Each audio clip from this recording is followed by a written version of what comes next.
स्त्री का सच्चा घर शादीशुदा व्यक्ति जरूर पढ़ें। तुम्हें कितनी बार बताया है, मेरे तैयार होने से पहले मेरा नाश्ता तैयार हो जाना चाहिए। शादी के 25 सालों बाद भी मुझे क्यों बार बार एक ही बात बतानी पड़ती है। रीता, तुम्हें क्या है, तुम तो आराम से घर पर रहोगी, मुझे काम पर जाना पड़ता है। तुम हो कि हमेशा बेवकूफ़ों जैसी हरकत करती हो। अगर तुम यह सब जानबूझकर करती हो तो याद रखना, मुझसे बुरा कोई नहीं होगा। आज भी निशांत का पारा चढ़ा हुआ था।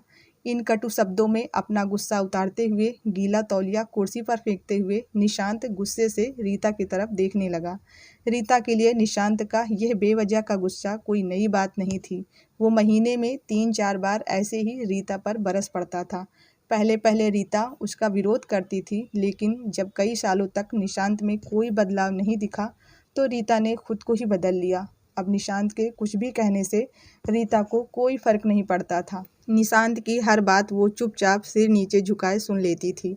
शादी के पहले 5 साल तक रीता ने पूरी कोशिश की थी कि निशांत को बदला जाए, लेकिन फालतू का गुस्सा करना और बाद में रीता को भला बुरा कहना, यह मानो जैसे उसकी आदत बन गई थी।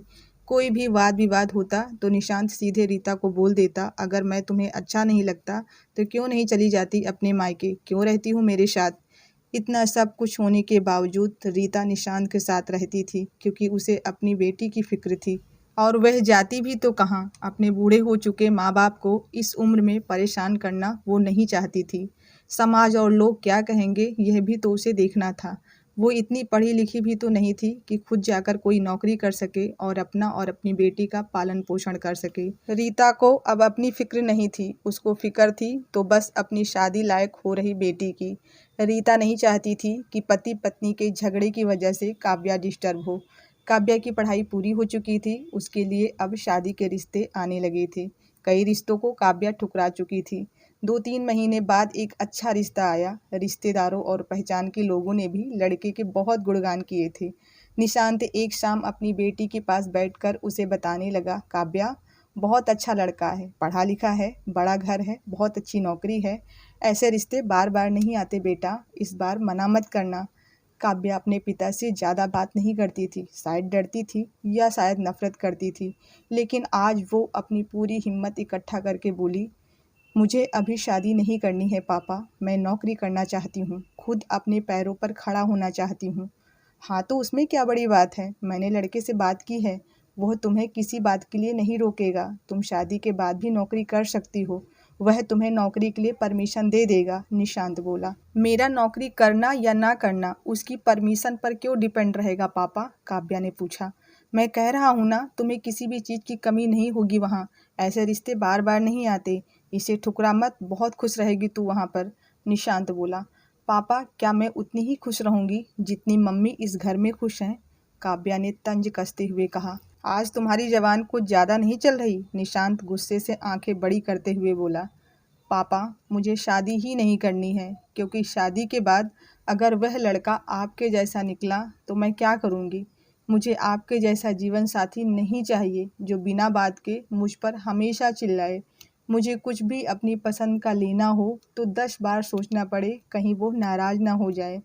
मेरी तबीयत कैसी भी हो उसे परवाह ना हो, रोटी थोड़ी सी मोटी बन जाए तो घर सर पर उठा ले, उसकी चेकबुक ना मिले तो मेरा ही दोष निकाले, और हर छोटी मोटी बात पर मुझे मायके जाने के लिए कहे। काव्या ने अपना दिल खाली करते हुए पापा से सब कह दिया। निशांत का गुस्सा 7वें आसमान पर था, लेकिन उसके मुंह से एक भी शब्द नहीं फूट रहा था। वो काव्या की बातें सुन रहा था। काव्या उतना ही बोलकर चुप नहीं हुई। आज पहली बार वो अपने पापा के सामने इतना कुछ बोल रही थी। पापा, आपने माँ के साथ हमेशा गलत व्यवहार किया है। आप अपने ऑफिस का गुस्सा बिना सोचे समझे माँ पर उतार देते हैं।